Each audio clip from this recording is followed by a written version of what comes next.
Seryosong nanonood ng balita si Nanay Doring nang magulat dahil biglang namatay ang TV. Kaagad niyang hinagilap kung ano nangyari hanggang sa nakita niyang hawak ng anak na si Jake ang remote. Pambihirang bata naman to oh. Alam na nga nanonood yung tao eh. Papatayin ng TV. Diyos ko, inaalam ko pa naman kung ano ba ang nagaganap sa lugar na ito. Kung hindi ginahasa ang babae, ay aksidente sa kalsada ang laman ng balita. Kaya ikaw Jake, mag-iingat ka ha? Lalo't minsan ay gabi ka na kung umuwi galing sa trabaho. Bakit kasi pag ganitong panggabi ka eh? Gabing-gabi naman talaga ang uwi mo. Pwede naman sa umaga ka na lamang pumasok ng sa ganun eh. Hindi ako nag-aalala para sa kaligtasan mo.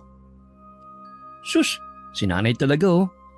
Ano naman po ang makukuha natin sa panonood ng telebisyon na yan? Puro lamang ganyan ang ibinabalita. Palibasa di nag-iingat ang mga yan. Kaya tuloy ganyan ang nangyayari sa kanila. At saka, huwag niyo akong alalahanin nay. Kaya ko naman hong umuwi na mag-isa sa gabi. At kung sa trabaho ko naman po, wala na tayong magagawa pa ron. Dahil itong schedule ko. Alangan naman pong tumigil ako tapos magbumukbok dito sa bahay. Paano na tayo nun? Ano ang kakainin natin? Basta, mag-iingat ka lang. Ikaw naman, pinag-iingat ka lang eh. Ang dami mo namang sinabi. Pasensya ka na rin kung ikaw tong nagtatrabaho para sa atin. Matanda na kasi ang nanay mo eh. Kaya nga ho, nay. Saka ayos lang sa akin na magtrabaho. Mas ayaw ko kung ikaw ang magtatrabaho para sa atin. Mahirap din naman ang ginagawa nyo rito sa bahay. Tapos ang tandaan nyo na rin. Kaya huwag nyo nang alalahanin at ako nang bahala para sa mga pangangailangan natin dito sa bahay. Ikaw nga kahit dadalawa lang tayo, nagawa mo pa rin akong patapusin sa aking pag-aaral. Ay nako, bakit ba ganitong pinag-uusapan natin? Ang mabuti pa, kumain na po tayo dahil maglalaba pa ako ng susutin ko para bukas. Huwag mo nang alalahanin ang uniforme mo at palagi ko naman nilalabhan yun. Tara na, magbihis ka na at maghahain na ako. Call center agent si Jake sa Manila. Naging biktima ang kanyang ina ng panggagahasa nung siya'y namamasukan bilang katulong at si Jake ang naging bunga. Maagang ipinamulat sa kanyang bagay na yon. Pero ni minsan ay hindi niya naramdaman na sinisi siya ng ina dahil naging bunga siya ng panggagahasa. Ipinaramdam pa rin sa kanyang pagmamahal ng buong buo dahil katuwiran ng kanyang ina ay wala siyang kasalanan sa nangyari. Pero dahil na rin sa trauma ng ina ay hindi na to nag-asawa. Kahit noon ay maraming lalaki ang gustong maligaw sa kanya. Pero naging man-hater nga ang kanyang ina dahil sa masamang sinapit nito. Dahil kulang sila sa pinansyal, hindi na nakatungtong sa koleyo si Jake. Wala namang magandang trabaho ang kanyang ina noon, kundi ang pamamasukan lang bilang kasambahay. Ang lupang kinatitirikan ng kanilang munting barong-barong ay pag-aari ng iba. Ginawang caretaker ng lupa ang ina ni Jake at pinayagan silang magtayo ng bahay doon kaya iniwan na ng ina ang pagiging kasambahay. May sahod din naman si Nanay Doring sa pagiging caretaker nito, kaya nakapagtapos pa si Jake sa high school. Malaking bagay sa kanila ang libreng bahay dahil kabawasan na sa gastusin. May kalayuan ang nilalakad ni Jake para makarating sa trabaho. May mga kasabayan din siyang umuwi kapag gabi pero dahil ang barong-barong nila ay nasa pinakadulong bahagi kaya siya umuuwing mag-isa. Dumadaan siya sa makipot na daan at may mga nagyayabungang punong kahoy na namumunga dahil yun ang tanim ng may-ari sa lupang yun. Merong shortcut doon palabas sa 3 barangay pero hindi pa sementado ang daan kaya hindi rin gaanong dinadaanan ng mga tao. Natatakot sila dahil merong isang malaking puno ng balete sa pinakasentro ng daan. At ang bali-balita, noon daw ay tapunan ng puno na yun ng mga bangkay. Madalas daw ay babaeng kinidnap o di kaya ginahasang tinatapon doon. Dahil sa mga kwentong yon, lalong takot ang mga tao na dumaan doon kapag gabi na. Wala rin kasing ilaw, kaya kapag gabi ay parang nilalamon ng dilim ang lugar na yon. Isang araw nang magpang-umaga si Jake sa trabaho, Gabi na siyang umuuwi. Dahil alam ng katrabahong si Sol ang tungkol sa lugar nila, kinausap siya nito. Ano Jake, ihahatid na ba kita pa uwi? Gabi na, baka mapano ka pa. Hoy, ano ko ba, Sol? Malapit lang ang bahay namin. Sanay na akong lakarin yun. At saka, ilang taon ko nga nakayanang umuwi ng mag-isa eh. Tapos ngayon ihahatid mo ko? Saka, kababae mong tao, maghahatid ka ng lalaki? Paano pag uwi mo, Aber? Ihahatid kita ganon? Umayos ka nga. Hindi. Doon ako matutulog sa inyo. Ano? Ang sa akin lang naman, nitong nakaraan lang kasi, maraming napabalita dyan banda sa shortcut na daan sa may puno ng balete sa inyo. Abay, ginagawa na rin palang taguan ng mga kawatan at mandurugas. Bakit kasi hindi palagyan ng ilaw ang lugar na yun? Tsaka, baka ka ako natatakot ka. Nag-aalala lang ako para sa'yo. Kung tinanggap mo na ako bilang girlfriend mo, edi sana dito na lang kayo ngayon nakatira malapit sa bahay namin. Hindi mo na kailangan pa maglakad para makauwi. May apartment kami na pinauupahan. Ibibigay ko sa iyo ang isang unit. Libre na. Duwain mo lang ako. Ano ka ba, Sol? Kilabutan ka nga. Wala pa nga sa isip ko manligaw eh.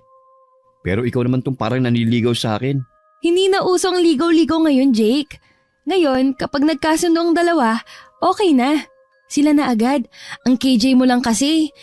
Tagal-tagal ko ng panayang dikit sa'yo, napaka-torpe mo. Hindi ako torpe. Hindi mo ako type? Maganda naman ako ah. Hindi sa ganun. Marami lang akong dapat unahin. May priority ako. So, maganda ako at type mo ako. Hindi mo pa lang ako priority ngayon? Tumigil ka nga. Doon ka na muna sa iba. Ayoko. Ikaw ang gusto ko. Matagal nang nangungulit si Sol kay Jake. Madalas pa nga siya nitong nililibre ng merienda tuwing break time. Pero hindi yung tinatanggap ng binata. Priority niyang makaipon at makapag-focus na mabuti sa trabaho. Iniisip niya kasing baka kapag tinanggap niya ang mga inaalok ng dalaga, ay umasa itong may gusto na rin sa kanya. May taglay na kagandahan si Sol. Kaya marami rin ang nagpaparamdam sa kanya ng manligaw. Pero hindi nito pinapayagan at sinasabi pa sa mga yon na si Jake lang ang gusto niya. Kaya kalat sa kanilang trabaho ang kanilang pagkakamabutihan kahit wala naman. Ang tanging gusto lang ni Jake ay makaipon ng pera at makapagpatayo sila ng maayos na bahay. Tumatanda na kasi ang kanyang ina. Kaya gusto niyang maging komportable na ito sa tirahan nila. Ano ka ba naman, Sol? Napag-usapan na natin to, di ba? Sinabi ko naman sa'yo dati pa na kailangan ko muna makapag-ipon para sa amin ni nanay. Wala pa sa isip ko ang mga bagay na gusto mo. Hay nako, hindi naman nga hadlang sa atin ang priority mo kasi. Sol naman, kapag pinagpatuloy mo pa ang tungkol dyan, wala na tong patutunguhan. Iiwasan na talaga kita. Hindi pa ako handa sa mga bagay na yan. Sana naman bigyan mo pa ako ng oras. Sige, ganito. Kapag nakapag-antay ka hanggang tumuntong ako sa edad na 30, tatanggapin na kita. Huwag ka mag-alala. 9 na taon na lang naman yun eh. Dahil 21 na ako. Wah! Seryoso? 9 na taon? Kaya ko! Kaya kong maghintay. Basta ikaw, Jake. Ay, ang sweet mo talaga. Ay, mag-aalas 10 na pala. Sige na, uuwi na ako. Baka naghihintay na si nanay. Paniguradong nag-aalala na yun. Sige, bye-bye na. Okay, mag-iingat ka, baby ko, 9 years from now. Nagmamadaling tumalikod si Jake sa dalaga at umalis siyang hindi na to nilingon. Medyo nahihiya pa siya dahil talagang isinigaw pa ng dalaga ang mga sinabi nito. Naisip niyang baka may nakarinig kaya lalo niyang binilisan ng paglalakad. Sa bilis ng lakad niya ay hindi niya namalayang sa may balete pala siya dumaan. Nabalik lang ang ulirat niya nang may marinig ng babaeng umiiyak. Kaya agad niyang hinagilap gamit ang flashlight ng kanyang cellphone. Inisip niya baka naligaw ang babae sa lugar na yon. At dahil madilim na, ay umiyak na lang to sa takot. Sino ka? Bakit ka umiiyak? Magpakita ka sa akin. Miss, nasan ka? Tulungan mo ko. Tulungan mo ko. Parang awa mo na, tulungan mo ko. Magpakita ka. Paano kita matutulungan kung ganito hindi ka naman nagpapakita sa akin? Nangangatog na ang tuhod niya dahil nanunuot na ang malamig na klima sa kanyang balat. Nagtatayuan na rin ang kanyang mga balahibo.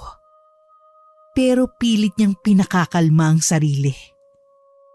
Panay ang ikot niya para hanapin ito. Hanggang sa makita niyang nakaupo at nagtatago sa likod ng puno ng balete. Nilapitan niya ito para muling tanungin.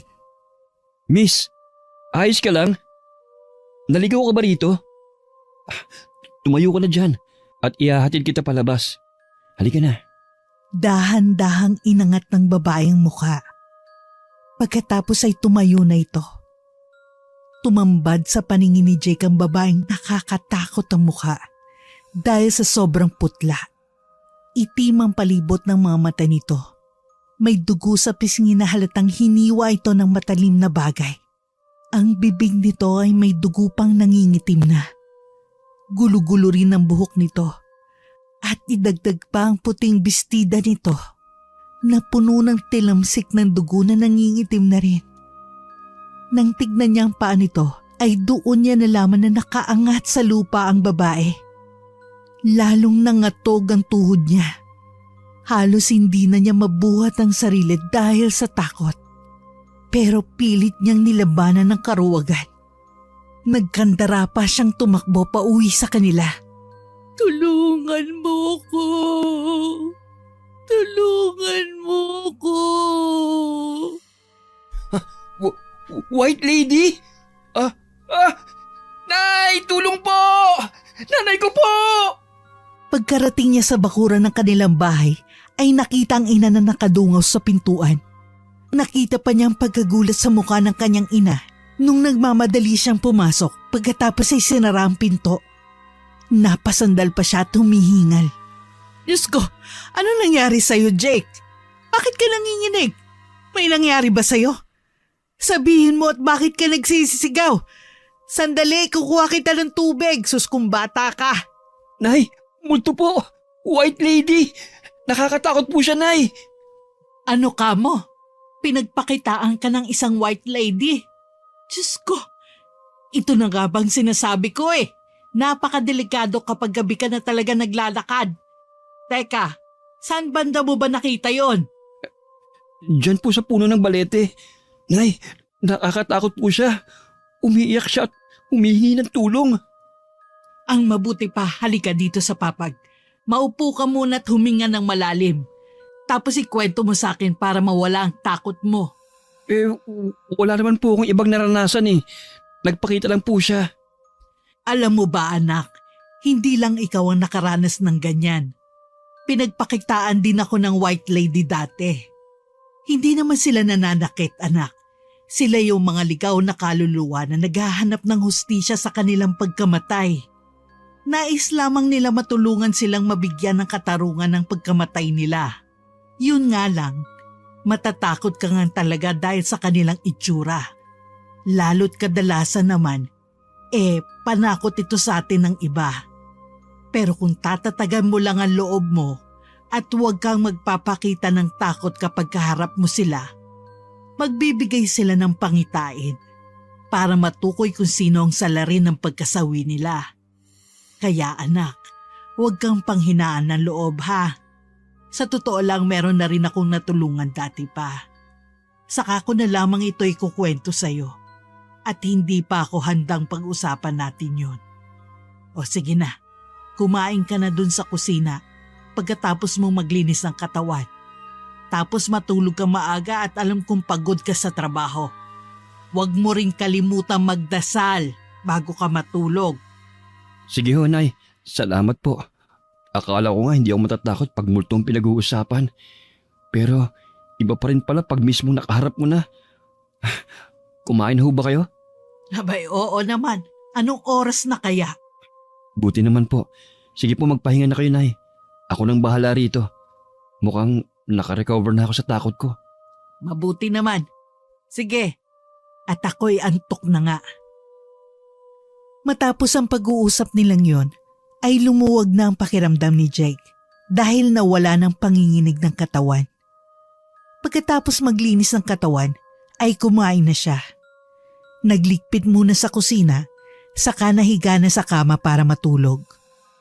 Sa himbing ng tulog niya at dahil na rin sa pagod sa trabaho, ay nanaginip siya.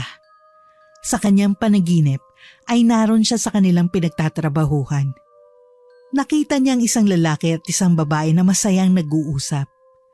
Nakinig siya sa pinag-uusapan ng dalawa dahil gusto niyang makilala ang mga ito. Hindi niya mamukhaan dahil nakatalikod sa kanya. Maya-maya, nagtapat ang lalaki ng nararamdaman nito para sa babae. Pero binasted ito ng babae. Pero hindi inaasahan ni Jake ang sumunod na pangyayari.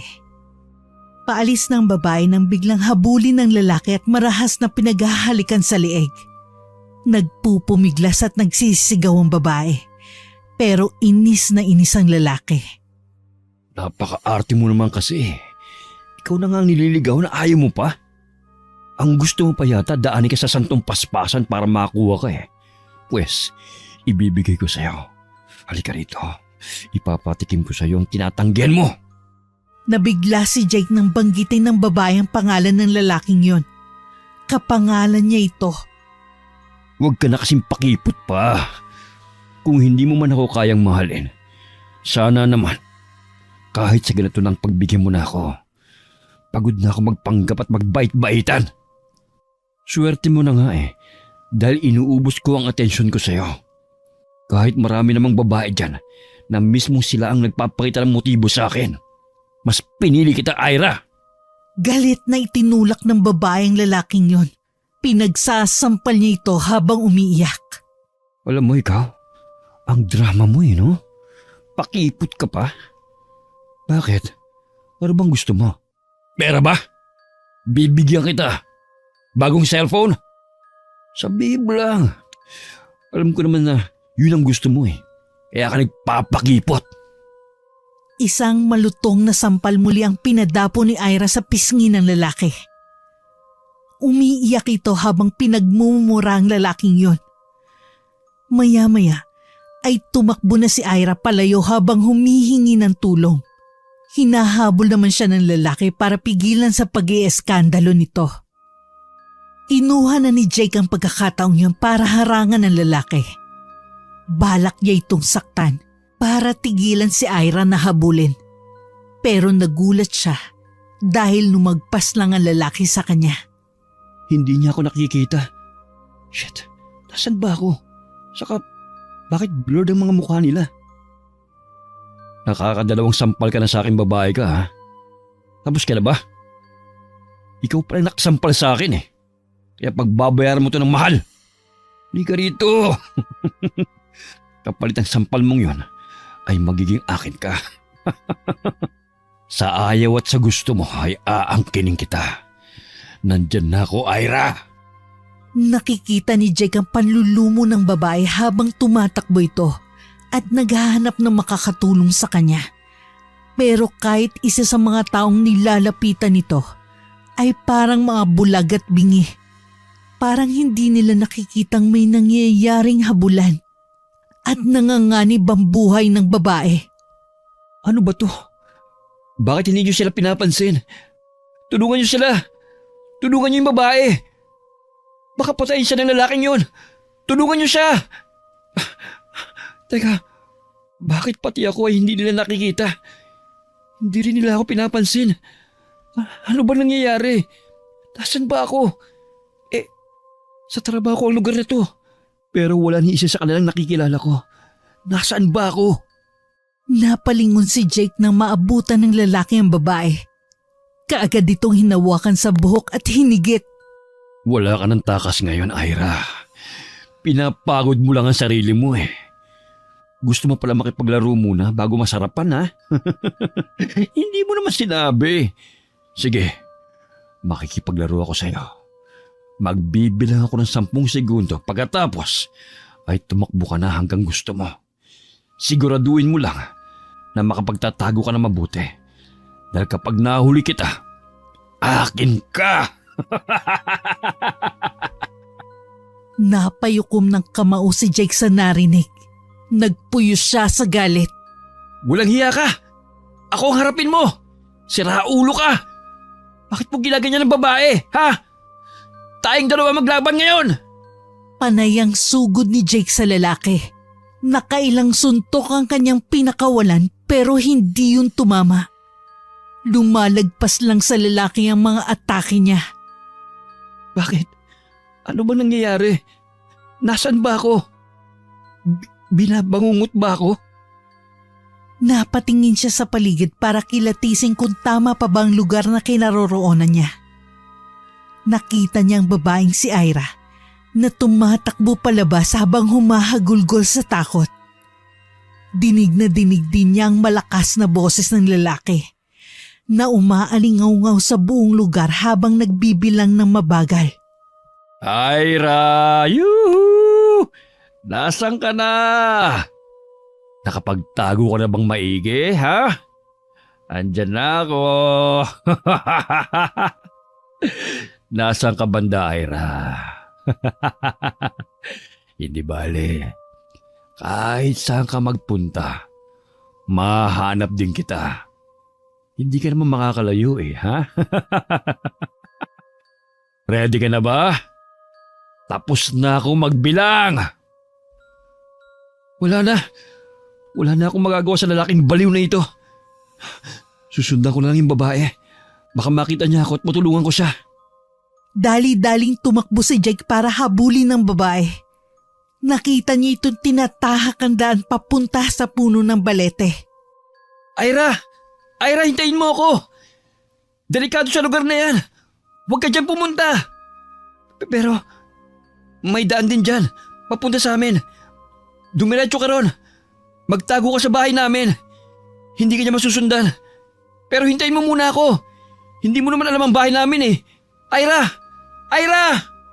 Napansin ni Jake na lalong natakot ang babae. Pero nagtaka siya dahil naririnig siya nito. Lalo niyang binilisan ang pagtakbo para mahabol ito. Hanggang sa maabutan niya itong nagtago sa likod ng puno ng balete. Kung saan napapalibutan na naglalakihang baging. Ira, halika! Huwag ka magtago dyan. Maaabutan ka niya.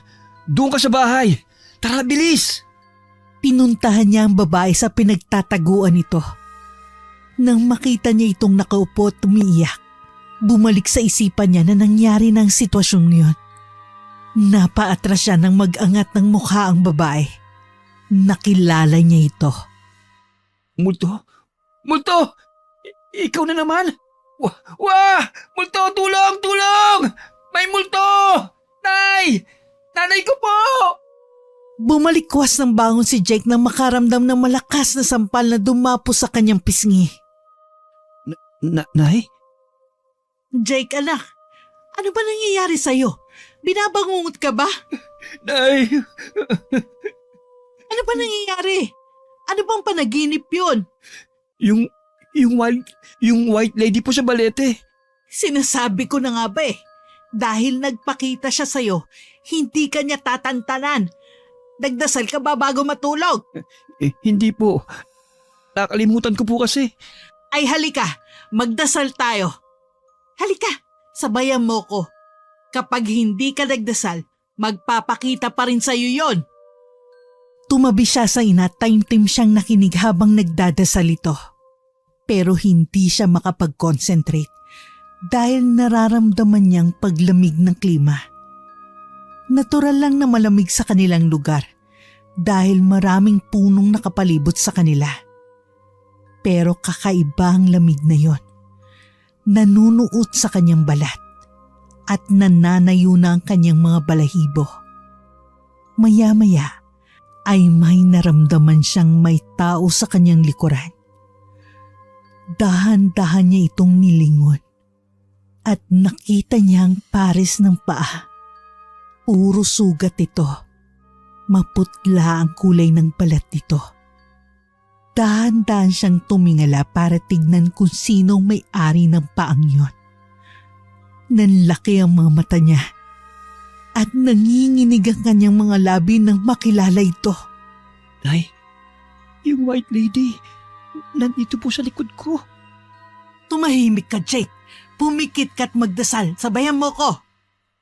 Hindi narinig ng kanyang inang sinabi niya dahil sobrang hina ng bulong niya. Dahil sa takot ay hinimatay na lang siya sa likuran ng kanyang ina. Kinabukasan ay nagising siya. Nakita niya ang kanyang ina na nagluluto na sa kusina. Tay, Oh, gising ka na pala. Walang yakang bata ka. Sabi ko sa'yo kagabi sabayan mo akong magdasal. Pero anong ginawa mo? Tinulugan mo ko. Kaya ka hinahabol ng mga multo dahil hindi ka nagdadasal. hindi po, Nay. Nakita ko po ang white lady sa balete. Nasa likuran ko po siya kagabi. Hinimatay po siguro ko dahil sa takot. Mukhang sinundan ako ni Ira dito sa bahay. Sabi ko kasi sa kanya na dito pumunta kasi mas ligtas siya dito. Sinong Ira naman yan? Bakit hindi mo ipinakilala sa akin? Magpapapunta ka ng babae dito nang hindi nagsasabi sa akin? Hoy Jake! Hindi kita pinalaki na manamantala ng babae, ha? Hindi po, Nay. Sa panaginip po yun nangyari. Ano ba kasi ang napanaginipan mo? At anong kinalaman ng white lady doon? Ito ang tubig. Uminom ka nga muna. Diyos ko, anong kababalaghan ba ang nangyayari sa yung bata ka? Ikinuwento niya sa ina ang kanyang napanaginipan. Doon pa lamang naunawaan ng ina ang kanyang nararanasang kababalaghan. Anak, ang mabuti pa huwag ka na munang pumasok ngayon. Magpahinga ka, baka mamaya mapano ka Saka huwag ka nang dumaan dun sa may balete. Doon ka na lang sa kabilang daan kahit na malayo yon. Pagtsigaan mo at mas ligtas doon. Ayos lang naman po ako. Saka sayang din ang isang araw kapag umabsent ako sa trabaho. Baka nga dahil sa sobrang pagod ko lang kahapon kaya kung ano nung nakikita at napapanaginipan ko. Pumunta na lang ho kayo sa simbahan at ipagdasal niyo ako. Ha, ayan tayo Kailan magiging mabisa ang panalangin kung iaasa sa iba? Abay kumbaga sa grasya, hindi ibibigay ang grasya mo kung ako ang hihingi. Hindi pwedeng representative doon, anak. Pwede ang tulungan kita, samahan kita sa pagdadasal. Pero dapat magdasal ka rin. Ikaw mismo. Kapag wala kang pasok, magsimba ka. Kung hindi kita mapipigilan na huwag munang pumasok ngayon, sige. Basta mag-iingat ka palagi. Ikaw lang ang meron ako at ayokong mawala ka sa akin, anak. Hindi ko kakayanin yon. Alam ko naman po yun, Nay. Pangako, mag-iingat ako para sa inyo. O sige na, mag-almusal ka na bago ka maligo. Nang naglalakad na siya papasok sa trabaho, napansin niyang malilate na siya pagkatingin niya sa suot na relo. Napahinto siya sa magkasangang daan. Ang isa kasi ay yung malayo, habang ang isa naman ay ang shortcut kung saan ay naroon ang puno ng balete. Hindi naman siguro magpapakita ang multo kasi hindi naman gabi. Malilate na ako Bibilisan ko lang siguro maglakad. Tatakbo na lang ako. Tumakbo nga siya ng mabilis. Pero nung nasa may balete na siya, hindi niya maiwasang hindi yun lingunin. Halos magsitayuan uli ang kanyang balahibo. Kaya binilisan na lamang niya ang pagtakbo para makalagpas doon. Nang makarating na siya sa pinapasukan, ay sinalubong agad siya ni Sol. Good morning, my future baby! Uy! Bakit pawis na pawis ka? Sandali at pupunasan kita. Tumakbo ka ba? Hayaan mo na.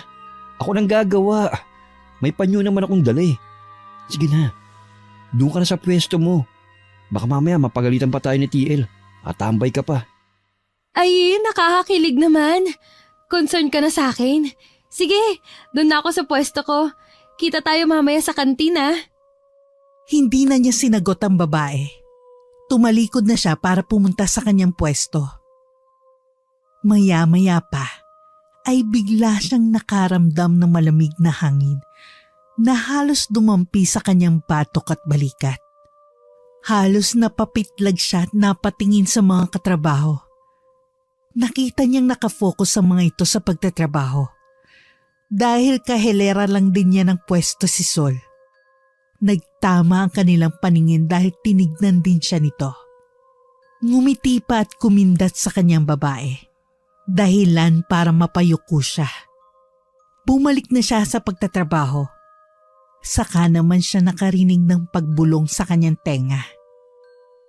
Boses ito ni Ira na nagpakita sa kanyang panaginip. Tama na! Tama na, please! Ayoko na! Halos lahat ng mga kasamahan niya ay napatingin sa kanya.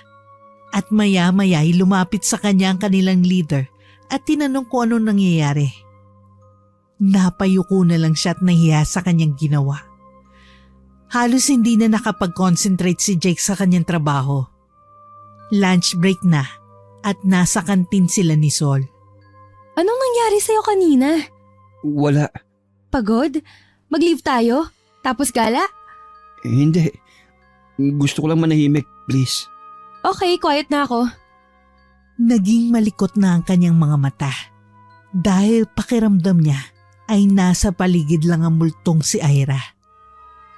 Maya-maya ay nakita nga niya itong nakatayo sa likuran ni Sol. Sol, Bakit? nandyan siya. Sa likuran mo. Sino? Wala naman ah. Ay, hayaan mo na nga. Umalis na tayo rito. Lumipat tayo ng lugar. Wow! Kahit gaya mo ko ayain ng date ay ayos lang. Kinikilig pa rin ako. Tara na! Habang naglalakad sila palabas sa kantin, ay pinakikiramdaman ni Jake ang likuran nila. Nanlalaki ang ulo niya dahil naririnig niyang may yabag na sumusunod sa kanila. May malamig na hangin sa likuran nila kaya alam niyang nakasunod si Ira. Napahawak na siya sa braso ni Sol. Hindi na siya makapagsalita. Naunahan na siya ng takot. Hindi na rin niya napansin ang mga tanong ni Sol. Tinatanong siya nito kung bakit siya namumutla. Panay ang tanong ng dalaga kung ano ba ang kanyang nararamdaman. Pero ang paningin lang ni Jake ay nakatuon kay Ira. Nakatingin ito ng matalim sa kanya. Nakangisi ng nakakatakot. Maya-maya, nakita niyang may umaagos na dugo mula sa mata nito pababa sa pisngi. Pagkatapos ay nanuot na sa kanyang pandinig ang matinis na hagulgol ni Ira. Lalo siyang nangilabot at nanlambot ang tuhod dahil bumagsak na siya sa simento. Nagahalo ng iyak ni Ira sa boses ni Sol na natataranta habang sumisigaw at humihingi ng tulong. Maya-maya ay tuluyan nang nanlabo ang kanyang paningin at napapikit na siya. Hinatak na naman si Jake sa kanyang panaginip. Nasaksihan niyang muli ang karugtong ng una niyang panaginip. Nakita niyang lalaking kanyang kapangalan na walang awang hinablot sa buhok si Ira mula sa pinagtataguan nitong puno ng balete. Bulaga! Huli ka, Ira. Halika nga rito, mahal. Bakit kasi hindi ka nag-iingat eh? Magtatago ka na nga lang eh. Naiwan mo pang tsinelas mo rito sa gilid ng ugat ng puno na ito. Ayan tuloy, nahuli kita. Pero huwag kang mag-alala. Paliligayahin kita, Ira, mahal ko. Hindi ba yun ang gusto mo? Kaya ka nagpahuli sa akin, ha? Napakabong mo naman, mahal.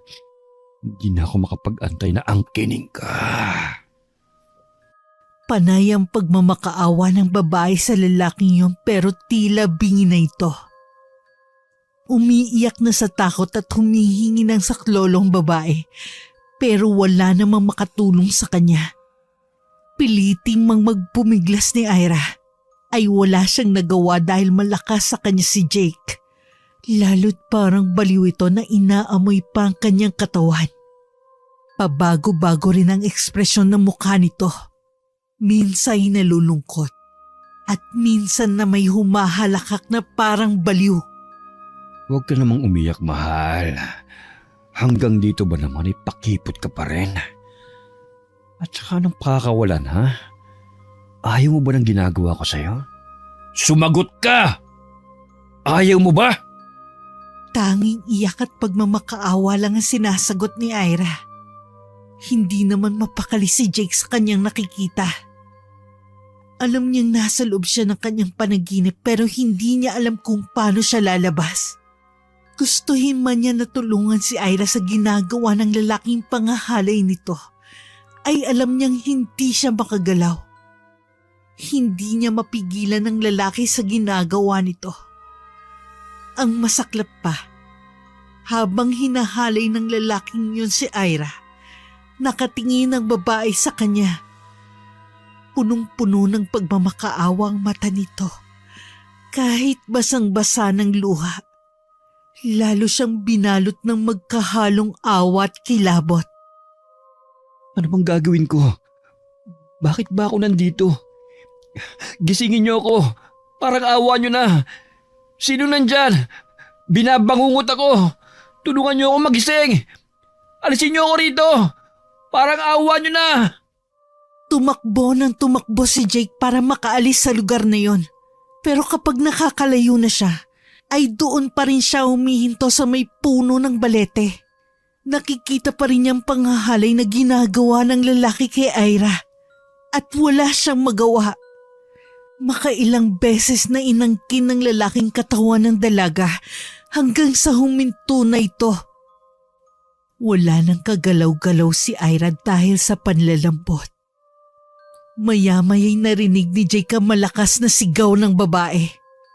Pagtingin niya'y nakita niya kung paano hiwain ng lalaki ang pisngi ng dalaga. Pagkatapos nun, ay pinag-uundayan niya ito ng saksak hanggang sa tuluyang mamatay. Hindi! Anong ginawa mo sa kanya? Sino ka ba? Bakit mo ba ginagawa sa kanya yan? Tumigil ka ng hayop ka! Tigilan mo yan! Pumulot ng kahoy si Jake at malakas na inihampas yun sa lalaki. Pero lumulusot lang to.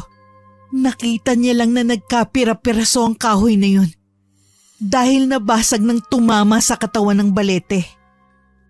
Hindi niya nagawang tulungan ng babae. Lalo siyang nagalit sa lalaki nang humalakhak pa ito nang makitang wala ng buhay ang dalaga. Pero maya-maya'y umiyak naman. Saka itinapon ng patalim na ginamit sa pagpatay. Niyakap pa niyang walang buhay na katawan ni Ira at humingi ng tawad. Nagising si Jake dahil may yumuyugyug sa kanyang katawan. Pagmulat niya ng mata, ay nakita niyang nakahiga siya sa isang mahabang upuan sa kantin. Jake, ayos ka lang? Bakit ka umiiyak? Nahimatay ka kanina. Nagpapalipas ka ba ng gutom? Walang iya siya. Ano niya nagawang lahat ng yun? Pagbabayarin ko siya. Patawad, Ira, kung wala man lang akong nagawa para sa'yo. Pero pangako, pagbabayarin kong pumatay sa'yo. Anong sinasabi mo? Sinong Ira? Ano bang nangyayari? Umayos ng upo si Jake at saka ikunento kay Sol ang lahat ng kanyang naranasan at napanaginipan. Mas naunang nagtrabaho si Sol sa kanya sa pinapasukan nilang trabaho, kaya alam nito ang mga kwentong hindi niya nalalaman. Sinabi ng dalaga sa kanya na si Ira ay biktima nga ng panggagahasa mula sa katrabahong may malaking gusto sa kanya. Pinatay nga ito sa may puno ng balete. Isa ang kwento ni Ira kung bakit kinakatakutan ng mga taong balete na yon. Marami na rawan natagpo ang bangkay doon. Parang nakasanayan na ng mga kriminal na doon gawin ng mga karumal-dumal na krimen na ginagawa nila. Dahil takot ang mga taong gumawi sa lugar na yun sa pag-aakalang baka pagpakitaan sila ng mga multo ng mga biktima ng karahasan, doon naman nagsimulang gawing tapunan yun ng mga bangkay na sinasalvage mula sa ibang lugar. Nangilabot si Jake sa mga kwento ni Sol. Dahil sa nangyari sa kanya, hindi na rin siya pumasok na kalahating araw. Sinamahan na lang din siya ni Sol. Ihahatid na kita sa inyo, Jake. Huwag na, Sol. Kaya ko ng sarili ko. Maayos na ang pakiramdam ko. Maaabala ka pa eh. Pasensya ka na rin kasi nakapag-half day ka nang dahil sa akin. Ano ka ba? Maliit na bagay yun. Alam mo namang kinikilig ako kapag kasama ka. Sige na, ihahatid na kita sa inyo. Paano ko ba maiiwasan si Ira? Pagmumultuhan pa ba niya ako? Dumaan tayo sa simbahan. Kumuha tayo ng holy water tapos bumili tayo ng kandila. Tapos, Wisikan natin ng holy water yung puno ng balete. Tapos ipagtirik natin ng kandila ang kaluluwa ni Ira at Jake doon. bakit pati si Jake? Nasaan na nga ba siya? Ipagtitirik ng kandila? Namatay ba siya o pinatay? Dahil ba sa ginawa niya, pinatay ba siya? Nagpakamatay yun doon mismo sa puno ng balete pagkatapos ang ginawa niya kay Ira. Ano? Kaya tara na, kung hindi natin gagawin, hindi ka nila patatahimikin. Dahil sa takot ni Jake, sumama siya kay Sol sa simbahan para kumuha ng holy water at bumili rin sila ng kandila. Nagtirik din sila sa simbahan para sa dalawa at nag-alay ng dasal. Pagkatapos ay magkasama nilang pinuntahan ang puno ng balete. Habang naglalakad si Jake, nagtatayuan ang kanyang mga balahibo. Mas kinikilabutan siya dahil ngayon ay alam niyang doon mismo namatay ang dalawa. Higit pa roon, alam niyang marami pang namatay sa harapan ng punong yon. Napahawak na sa braso niya si Sol. Ramdam na ramdam niyang panlalamig ng kamay nito. Ang lamig naman dito. Ganito ba talaga dito? Kakaibang lamig. Hindi. Nadadaan ako rito pero hindi ganito ang lamig. Ngayon talagang kakaiba. Nakakapangilabot. Parang nagpaparamdam sila sa atin. Nag-iiba lang timpla ng katawan ko. Parang nanlalaki na ang ulo ko. Huwag na kaya tayong tumuloy. Sira! Dalalo kang ginambala ng dalawang yun. Huwag kang duwag. Kahit malaki ang daan para sa kanilang dalawa, nagsiksikan sila sa gitna dahil pareho silang nangingilabot. Pakiramdam nila ay maraming multong nakatingin sa kanila. Kahit pag tumingin sila sa puno ng balete, ay nararamdaman nilang may mga multong nakapaligid doon. Habang papalapit sila sa puno, unti-unting umiihip ang malamig na hangin. Pinilit pa rin nilang lapitan ang puno. Nagtirik sila ng kandila at nag-usal ng dasal. Hindi lang para sa dalawa, kundi para na rin sa mga kaluluwang natrap sa punong yon. Ira, alam ko nandito ka lang. Naririnig mo kami. Nakikita mo kami. Hindi ko alam kung bakit ka nagpapakita sa akin.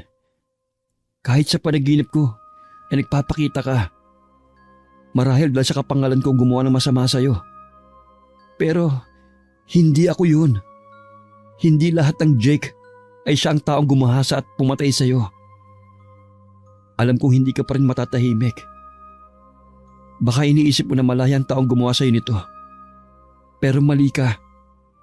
Wala na siya. Patay na rin siya.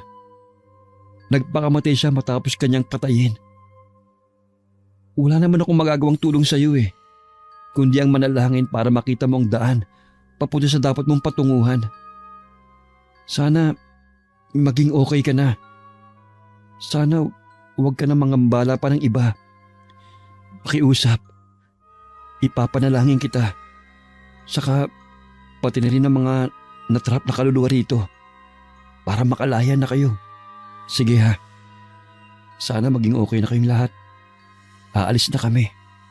Mula noon, ilang gabi ng payapa ang pagtulog ni Jake. Tinupad din niya ang pag-aalay ng dasal para sa mga multo sa puno ng balete. Palagi din siyang sinasamahan ni Sol para magtirik ng kandila sa punong yon para sa mga kaluluwang hindi matahimik. Isang gabi na naginip si Jake. Si Ira na naman ang laman ng panaginip niya. Pero hindi na nakakatakot. Nakatayo lang ito sa madilim na lugar. Nakangiti. Maaliwalas na ang mukha nito. Hindi man nagsalita si Ira sa panaginip niya, ay ramdam niyang nagpapasalamat ito dahil sa kanyang pagtulong. Ilang linggo nang lumipas at wala nang naramdamang kababalaghan si Jake maliban na lang sa palaging pagsulpot ni Sol sa kanya para mangulit. Nasasanay na rin siyang palaging nakadikit sa kanyang dalaga. Isinasama na rin niya ito sa kanilang bahay at nagustuhan naman ito ng kanyang ina. Naging close pa nga ang dalawa kaya palagi siyang pinagkakaisahan. Hanggang sa lumipas ang ilang araw, uwian na nila sa trabaho. Hinatak ni Sol ang kanyang braso at niyaya siyang kumain sa labas. Anong meron? Bakit ka nag-aaya? Hello, first month rin natin to, no? Ha? Kailan pa? Di ba nga, kapag mutual na ang feelings, yun na rin yun. Tara na, aarte pa eh. Napalingon si Efren dahil nakarinig siya ng yabag na tumatakbo. Mula sa labas ng bahay, dire-diretso itong umakyat sa itaas. Kasabay ng mga yabag na yun ay ang matinis na hagik-hik na tila ba may humahabol sa kanya. Napailing siya dahil alam niyang ang anak na naman niyang babae na si Lori ang umakyat sa second floor. Kaagad niyang sinundan ng anak. Pagharap sa hagdan ay nakita niya ang naiwan na sapatos na nagkalat sa baitang. Lori! Lori, ano ka ba? Bumaba ka nga rito. Tignan mo tong sapatos mo. Dito mo na lang hinubad. Ikaw talagang bata ka. Palagi ka lang ganyan. Sabi ko naman sa'yo, iwanan mo rito sa shoe rack ang sapatos mo bago ka pumasok ng bahay. Paulit-ulit mo na lang yung ginagawa. Ano bang sinasabi mo, Efren? Sino bang kinakausap mo dyan? Sumisigaw ka pa. Ito kasing anak mo eh. Tignan mo ang ginawa sa sapatos niya. Nagkalat na naman sa hagdanan. Di ba nga dati ay ganyan din ang ginawa niya? Pagdaan ko, di natapilok ako. Kaya ayun, nahulog ako sa hagdan. Napilay ako dahil doon. Noon pa yon, Efren. Oo nga. Pero inuulit na naman niya.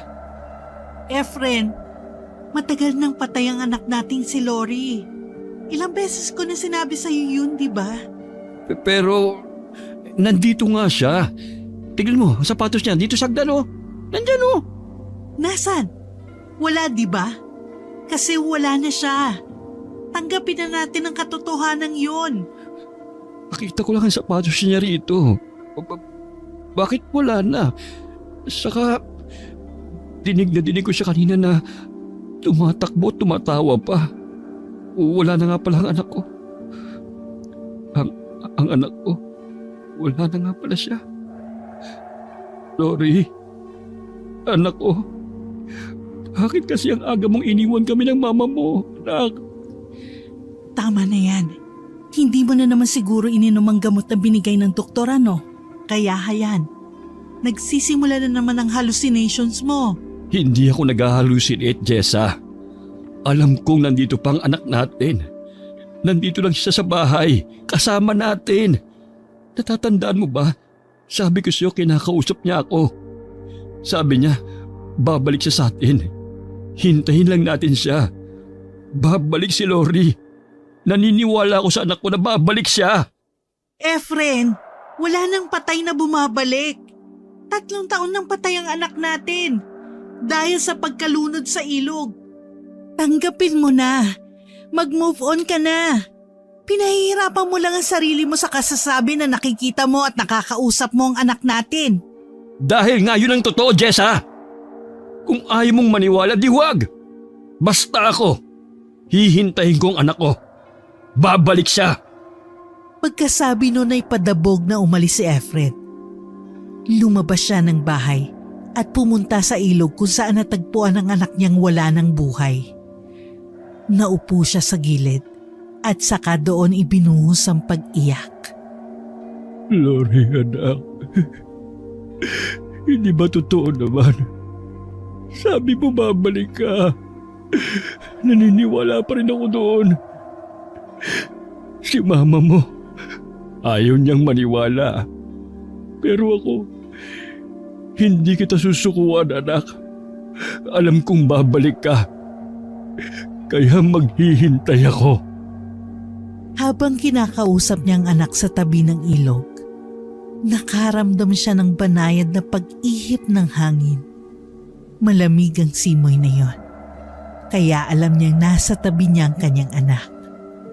Napayakap siya sa sarili saka humagulgol. Natigilan siya nang marinig niya ang matinis na boses ng kanyang anak na tinatawag siya. Napalingon siya kung saan ito naroon.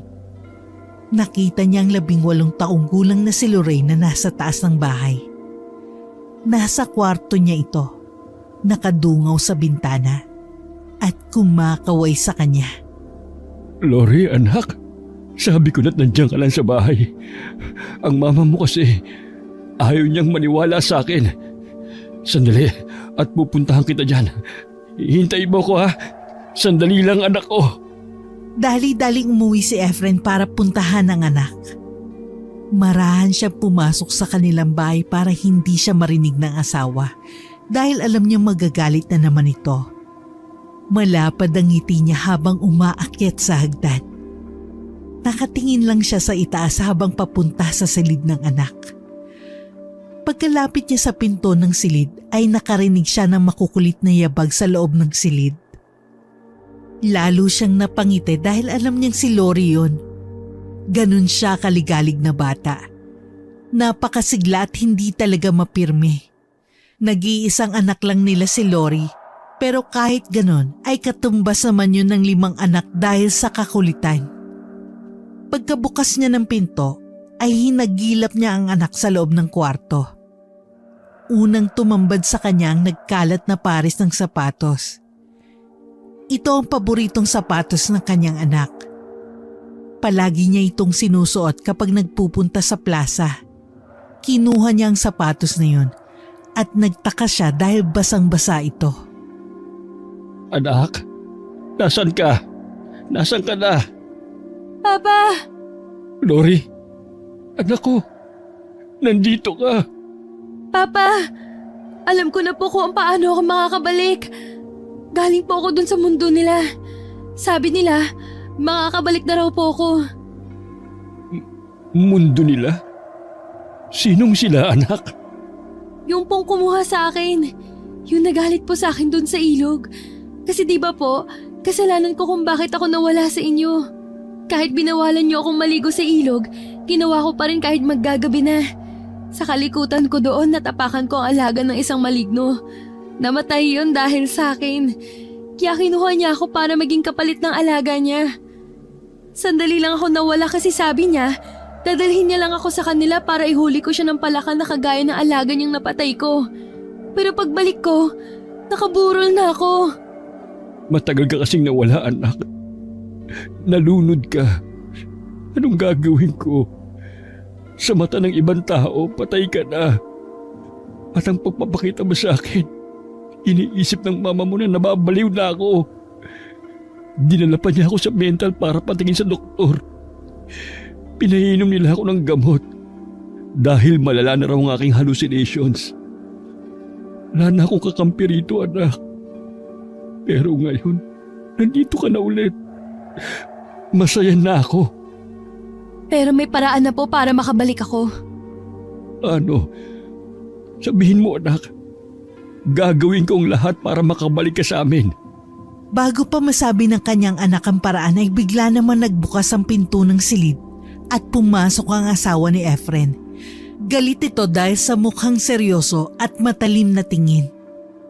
Ano ba? Nandito ka na naman sa silid ng anak mo? Nandito siya, Jessa. Kausap ko ang anak mo. Nandito siya. Ito siya, oh. Nang ituro niya ang anak ay wala na ito sa kanyang tabi.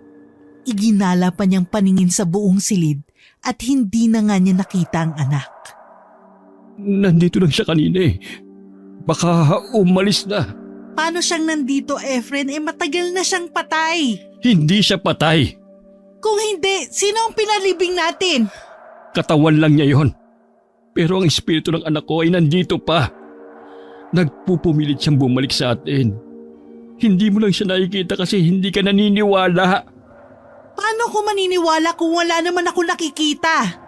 Heto, inumin mong gamot mo para hindi umaatake ang paghahalusinate mo. Saka ano ba yung hawak mo? Bakit nasa iyo na naman ang sapatos na yan? Tinapon ko na yan sa basurahan, pinulot mo na naman. Paulit-ulit na lang tayo. Akin na nga yan. Inumin mo na tong gamot mo. Ayoko. Sa tuwing iniinom ko ang gamot na yan, nawawala ang anak ko. inilalayo mo siya sa akin. Hindi ko siya inilalayo, Efren. Gusto kong gumaling ka na, tama na. Pagod na ako, ano ba? Wala naman akong sakit eh. Bakit mo ako pinaiinom niyan? Mahal kita, Efren. Kaya gusto kitang gumaling. Masakit din naman sa akin na mawala ang anak natin, pero please, tama na yan. Umusad na tayo sa buhay natin, Efren. Matagal na tayong hinintuan ng mundo dahil sa pagkawala ni Lori, hindi ba? Magsimula na tayo ulit, pwede ba, ha? Tumango na lang si Efren at dahil sa awa niya sa asawa niya, ay ininom niya ang gamot na ibinibigay nito. Ilang araw na siyang umiinom ng gamot at mula nun ay hindi na niya nakikita ang anak. Wala na siyang naririnig na yabag. Wala na siyang naririnig na tumatawag sa kanya. Nabalot siya ng lungkot dahil pakiramdam niya ay wala na talaga ang kanyang anak. Isang gabi, nagising siya dahil nakakarinig siya ng iyak na nagmumula sa silid ni Lori. Kaagad siyang bumangon at pumunta roon. Lori, anak ko, ikaw ba yan? Nandito si Papa. Bakit ka umiiyak? Nasaan ka, anak? Magpakita ka kay Papa. Pagpasok sa silid ng anak ay binuksan niya ang ilaw. Inilibot niya ang paningin sa kabuuan ng silid. Katulad ng dati ay malinis ito at walang laman na kahit ano. Bakante ang silid na yun dahil pinatapon na ni Jess ang lahat ng gamit ni Lori. Pati na rin ang kama at cabinet ay binenta na niya. Naririnig pa rin ni Efren ang umiiyak. At lalo pa itong lumakas nang nasa loob na siya ng silid. Anak, magpakita ka. Nandito na si Papa. Bakit hindi ka nagpapakita ngayon? Nagtatampo ka ba sa akin? Halika na. Mag-usap tayo, pakiusap. Umalingaw-ngaw ang matitinis na sigaw na may halong iyak. Napaupo siya at napatakip sa tenga dahil nanunuot sa kanyang pandinig ang masakit na ingay na yon.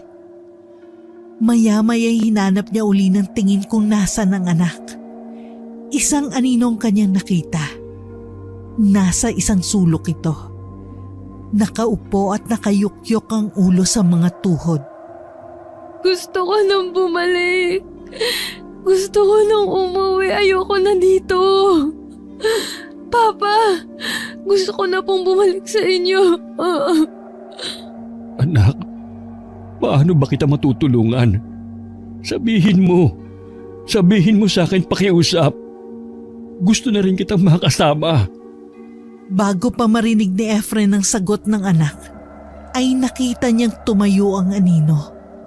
Lumaki ito ng lumaki hanggang sa nasakop na ng aninong yun ang buong silid. Kasabay nun ay ang pagkamatay ng ilaw. Lalong dumilim sa silid na yon. Nanginig sa takot si Efren. Niyakap na lang niyang sarili. Maya-may naramdaman niyang may yumakap na malamig sa kanya. Niyakap siya nito ng mahigpit. Lalong nanuot sa kanyang lamig at nagtayuan na ang kanyang mga balahibo. Nakaramdam na siya ng takot pero hindi niya magawang makatayo para lumabas ng silid. Inabukasan ay nagising siya dahil niyuyugyug siya ng asawa. Jessa? Bakit ka nandito? Bakit dito ka natulog? Wala. Gusto ko lang dito matulog. Tumayo ka na dyan. Mag-almusal na tayo. Nga pala, bahala ko nang ipasira ang kwartong to. Ano? Hindi ako papayag. Tatanggalin lang tong dingding para maging open area. Ayaw ko nang makitang isang kwarto na to. Wala na si Lori. Hindi na natin kailangan ng kwarto dahil wala namang gagamit pa niyan. Wala na? Paano kung magbuntis ka uli? Hindi na yung mangyayari. Bakit hindi? Pwede naman. Delikado na para sa akin dahil malapit na akong mag-menopause. Huwag na natin itong pag-usapan. Pagtatalunan na naman natin to eh. Tara na. Mag-almusal na tayo. Hindi na kumibo si Efren. Pero nag-iisip pa rin siya ng paraan para hindi ituloy ng asawang binabalak nitong pagpapasira sa silid ng anak. Iniisip niyang baka kapag nawala ng silid na yon, lalong hindi na niya makita ang anak. Baka lalong malungkot si Lori at hindi na ito umasang makakabalik pa. Yun na lang din ang tanging alaala niya sa kanyang anak. Pagkatapos mag-almusal, ay nagpaalam na ang asawa para umalis dahil magbabantay siya sa tindahan ng kapatid nito. Naiwan siyang mag-isa kagaya ng palaging nangyayari. Matagal na siyang isinasama ng asawa sa tindahan para malibang. Pero mas ginugol na lang niya ang pagtatanim ng mga gulay sa bakante nilang lote sa likod bahay. At kapag nakapag-ani siya, ay idinidisplay niya sa gilid ng kalsada para ibenta. Minsan naman ay pinupuntahan na siya ng mga kapitbahay para bumili ng gulay sa kanya, kaya kumikita siya kahit papano. Hindi na siya nagtrabaho dahil naapektuhan ang huli niyang trabaho sa pag-aakala ng iba na nasisiraan siya ng bait dahil sa palaging pagpapakita sa kanya ng anak na namatay. Abala siya sa pamimitas ng mga bunga ng talong at nang mapuno na ang malaking palanggana, ay binuhat na niya yun at dinala sa loob ng bahay. Nagulat siya dahil napansin niyang basa ng tubig ang sahig ng sala.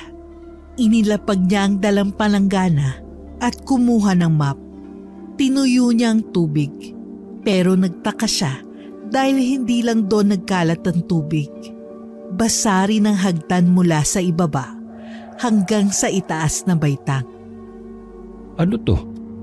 Bakit basa rito? Wala naman nag-map kanina. Saka, bakit grabe naman ang pagkabasa? Parang tinapunan ng tubig. Oh, ayun. Hanggang dun sa bandaron, basa rin. Hanggang sa... Natigilan siya nang makita sa tapat ng kwarto ng anak na basa rin ng sahig. Dali-dali niyang pinuntahan ng kwarto para tignan kung anong meron doon. Nakita niya ang anak na nakabulagta sa sahig. Basang-basa ang katawan nito. Dali-dali siyang lumapit at niyugyog ang anak niya. Nang magising ito, ay kaagad na naupo at tinignan siya ng matalim. Pagkatapos ay sumigaw ito ng malakas at nagbuga ng maraming tubig mula sa bibig nito. Hinawakan niyang anak para pigilan ito sa ginagawa. Pero nagulat siya dahil naagnas ang braso nito. Sigaw siya ng sigaw. Iyak siya ng iyak. Hanggang sa napapikit na lang siya.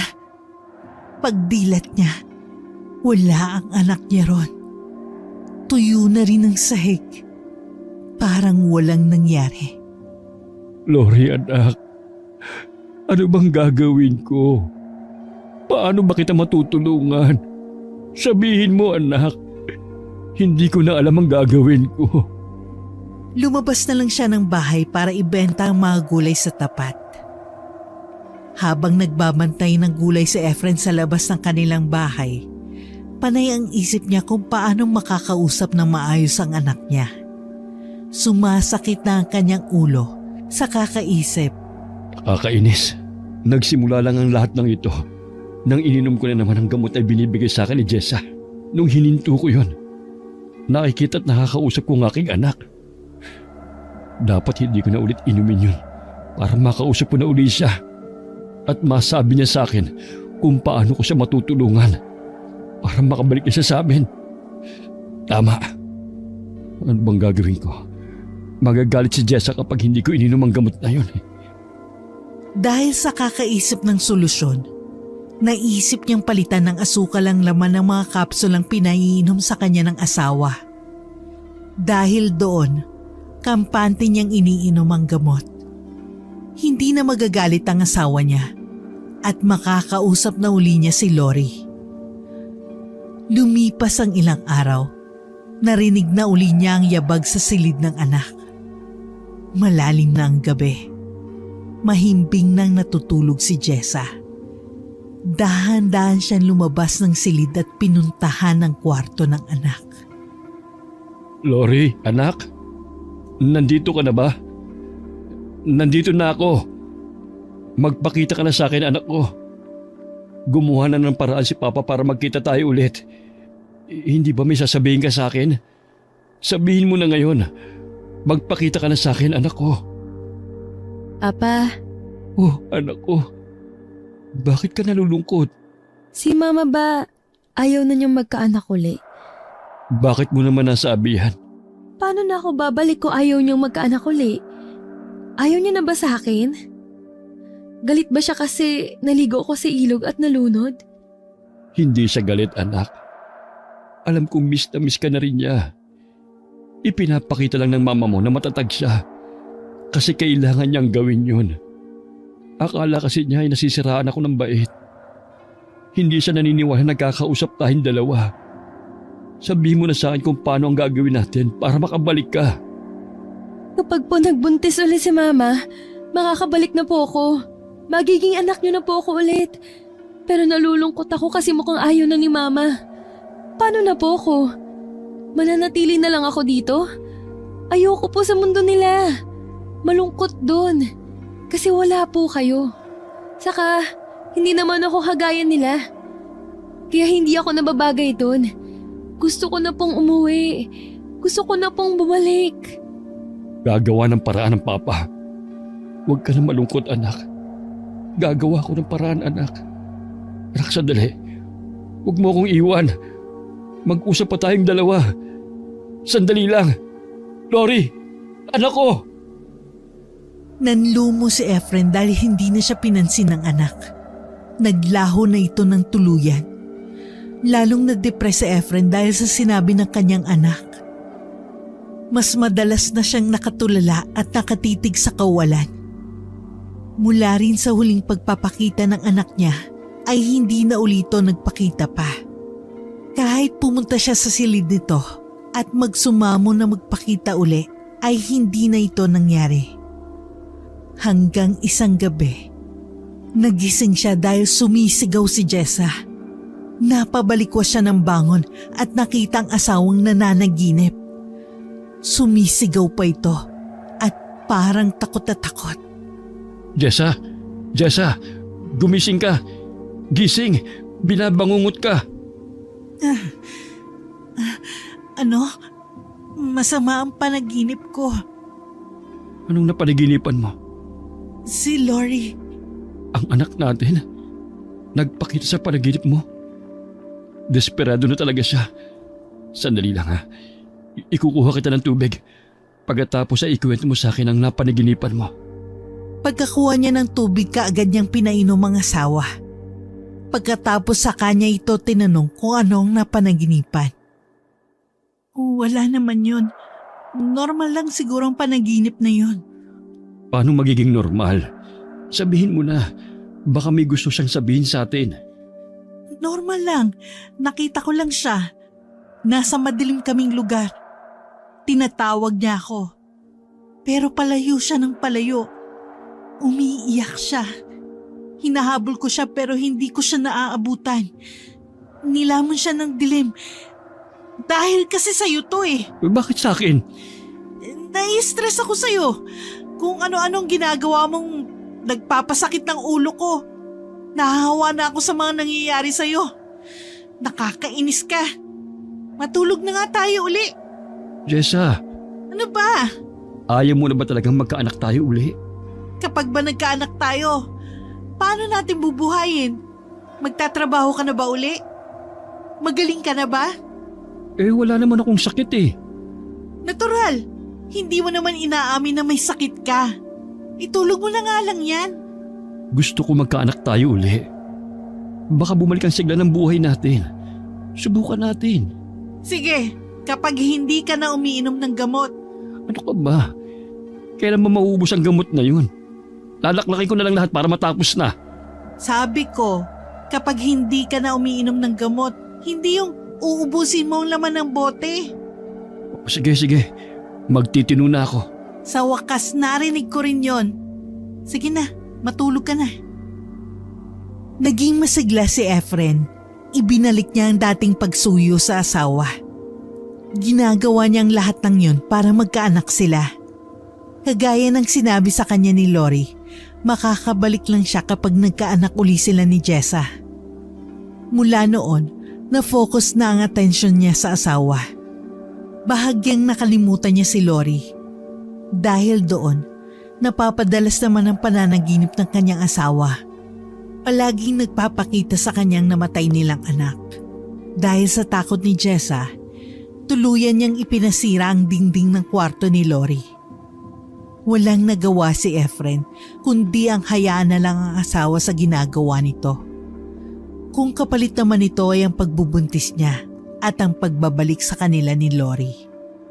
Pero hindi pa doon natatapos ang ginawa ng asawa. Pinabless nito ang bahay nila, pinadasalan. Nagtitirik na rin si Jessa ng kandila gabi-gabi sa labas ng pintuan saka sa altar. Sabay silang nananalangin. Pero hindi niya gustong panalangin ng asawa. Gusto nitong manahimik na ang kaluluwa ng kanilang anak at huwag na silang gambalain pa. Dahil doon, nagdasal naman siya ng pangontra. Sinabi niya sa kanilang anak na magtiis pa. Hayaan lang ang kanyang ina sa ginagawa nito. Maghintay pa siya at darating din ang panahon makakabalik na rin siya sa kanila. Sa kabila ng mga ginawa ni Jessa, napapanaginipan pa rin niya ang kanilang anak. Hanggang sa may gabing halos hindi na siya makatulog. Nagising uli si Efren mula sa mahimbing ng pagkakatulog nang magsisisigaw si Jessa. Bakit? Ano nangyari? Napapano ka? Anino, may nakita kong anino na gumagapang sa kama natin. Sa may paanan ko. Umaakyat siya palapit sa akin. Ano ba yun? Bakit ako nakakakita ng ganon? Mag-relax ka lang. Sandali, kukuha ko ng tubig. Bakit? Uminom ka para makapag-relax ka. Kasalanan mo to eh. Bakit naman ako? Ano naman ang ginawa ko? Nagpapakabait na ako, di ba? Mukhang nahawa na ako ng sayad mo. Kung ano-ano na rin ang nakikita ko. Nagsimula sa panaginip. Tapos ngayon, nakakakita na rin ako ng kung ano-ano. Nababaliw na rin ba ako? Nahawa na ba ako sa'yo? Ayoko. Paano na tayo nito? Wala nang kwentang buhay natin pag pareho na tayo nababaliw. Hindi totoo yan. Wala namang baliw sa atin dalawa eh. Ikaw lang ang nag-iisip noon. Ini-stress mo ang sarili mo. Kumalma ka nga. Pagod lang yan kasi sabi mo nga, dumadami ang customer doon sa tindahan ng kapatid mo. Magpahinga ka kaya muna. Huwag ka na munang magtinda roon. Wala tayong kakainin kapag hindi ako nagtrabaho. Marami naman akong benta sa pagtitinda ng gulay eh. Saka dumadami na ang bunga ng tanim natin. Maghahanap na ako ng babagsakan sa palengke. Sapat ba yun? Oo naman. Dumito ka muna sa bahay.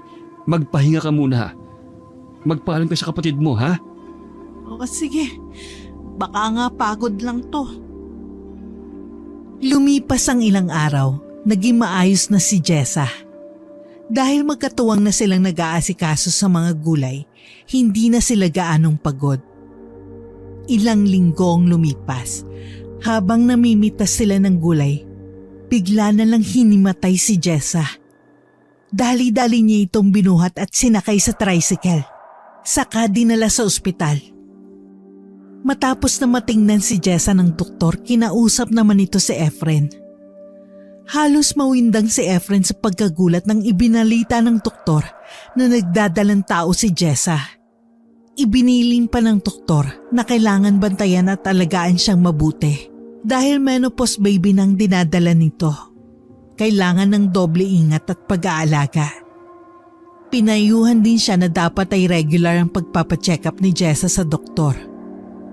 Sa dami ng sinabi ng doktor, hindi na pumasok sa isip ni Efren ang lahat ng yun. Napaiyak siya sa tuwa nang malaman ang magandang balitang yun. Kabaliktaran naman ang kanyang naramdaman dahil sa naging reaksyon ng asawa. May takot si Jessa sa kanyang pagbubuntis dahil alam niyang delikado na ito.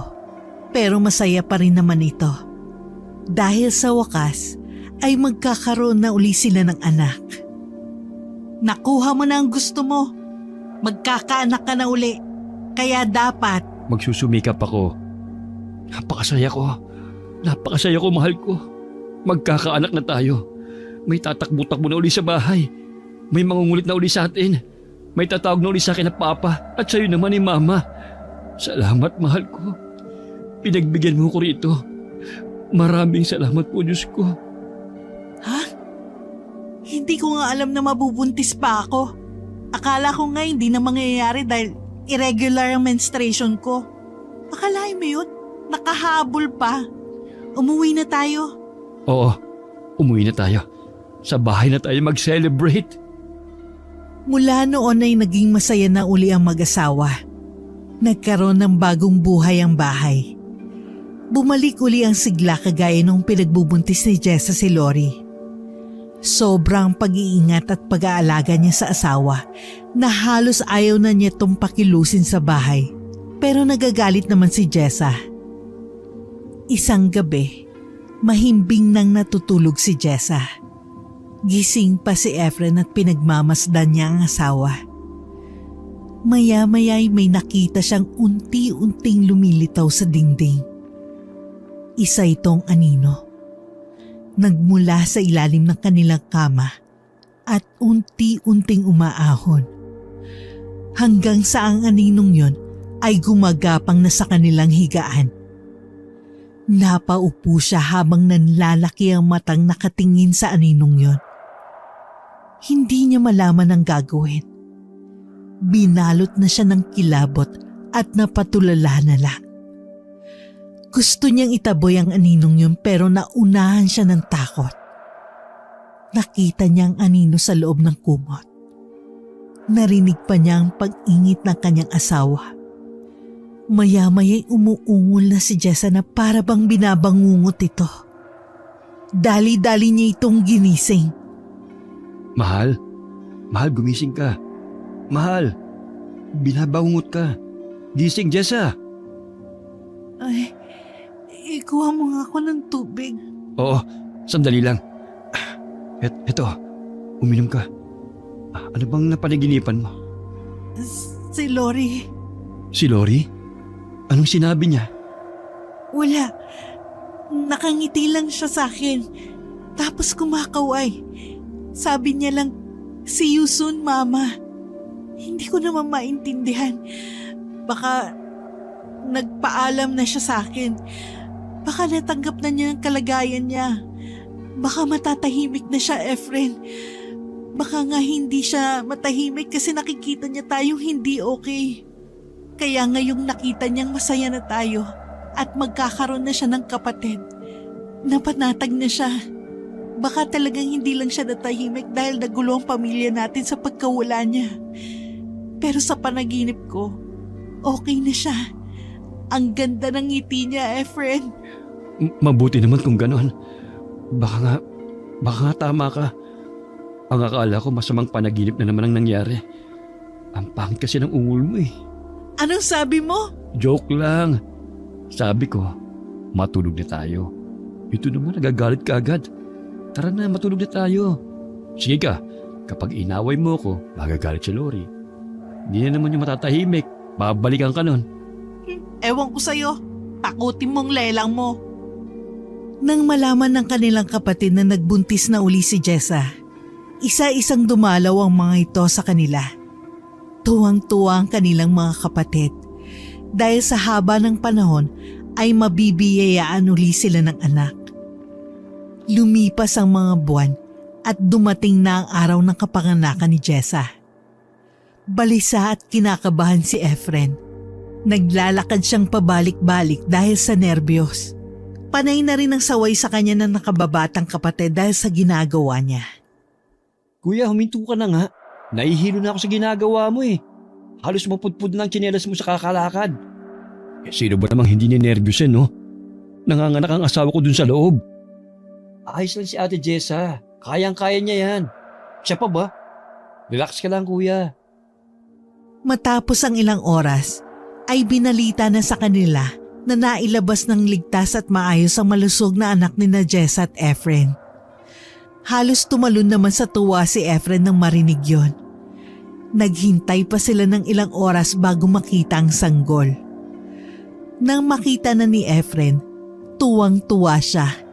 Hindi niya mapigilan ng mapaluha. Nagulat pa siya sa sinabi ng kanyang kapatid na si Luigi. Ang cute ng pamangkin ko ah. Tignan mo kuya, kamukha niya si Lori.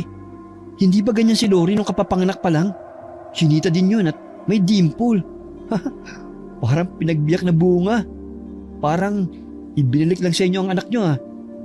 Pero biro, kamukha niya eh. Natural lang siguro yun kasi kapag pinaghalong genes namin ni Efren, ganyan ang kalalabasan. Saka magkapatid sila kaya natural lang na magkamukha sila. Oo nga, kamukhang kamukha nga siya ni Lori. Eh di ba ako ang kamukha ng anak kong yun?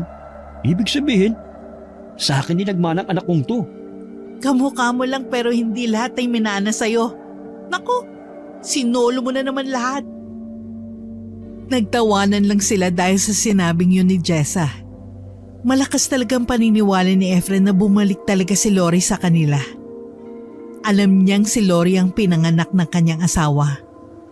Tuwang-tuwa siya habang pinagmamasdan ng natutulog na sanggol. Hinaplos-haplos pa niyang malambot nitong mukha. Akalain mo yun anak, sa dami ng pinagdaanan mo. Pero sa kagustuhan mo makabalik sa amin, nagtagumpay ka. Naniniwala ako sa reincarnation. Salamat at kami pa rin ang pinili mo maging magulang. Salamat at pinili mo ngayon ka bumalik sa amin.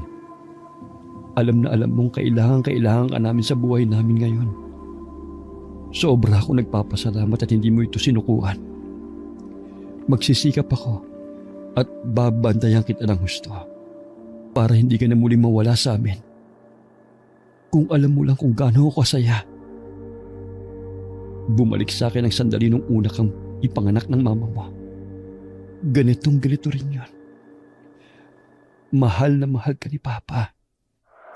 Efren, ano bang binubulong-bulong mo riyan sa anak mo? Hindi ka pa niya maiintindihan. Alam ko, masaya lang ako. Hayaan mo lang kasi ako. Ay nako, nagugutom ako. Pakainin mo naman ako. Ay, ano bang gustong kainin ng mahal ko? Gusto ko yung may sabaw. Pakiramdam ko ang daming lakas na nawala sa akin. Eksakto. Nilagang baka ang ipinadala sa atin ng ate mo. Tara, kumain na tayo. Halika na Luigi. Sumabay ka na sa amin kumain. Ayun talagang inaantay kong ano kanina pa. Siyempre kakain muna ako bago umuwi. Nagdanig ko kasi, nilagang baka. Sino bang aayaw dyan? Kilala na kita pag pagkain ang pinag-uusapan. Hindi mo talaga inaatrasan. Kumuha siya ng pagkain at sinandukan na ang asawa. Pagkatapos ay sabay-sabay na silang kumain. Sakto namang umiyak ang baby. Inihinto ni Efren ang pagkain niya para sana buhatin ng kanyang anak. Pero pinigilan siya ng asawa. Huwag mong buhatin, masasanay siya. Hindi raw pwede yun. Ha? Sino may sabi? Kasibihan na yun ng mga matatanda. Kapag natuluan ng pagkain ng sanggol tuwing kumakain, palagi itong iiyak para magpakarga. Hayaan mo siya. Para wag maging spoiled. Ayan o, tignan mo. Natutulog na uli. Ganun ba yun? Dami mo namang alam. Dapat hindi ka nagsasama sa matatanda eh. Kumain ka na lang dyan. Oo kuya, kumain ka na lang. Sige ka, uubusin ko tong ulam. Lumipas ang ilang buwan at habang lumalaki ang kanilang anak, lalo itong nagiging kamukha ni Lori. Kaya buo ang tiwala ni Efren na talagang si Lori ang ipinanganak ng kanyang asawa. Malapad ang ngiti niya habang pinagmamasdan ng bata na naglalaro sa kuna. Seryosong nanonood ng balita si Nanay During. Nang magulat dahil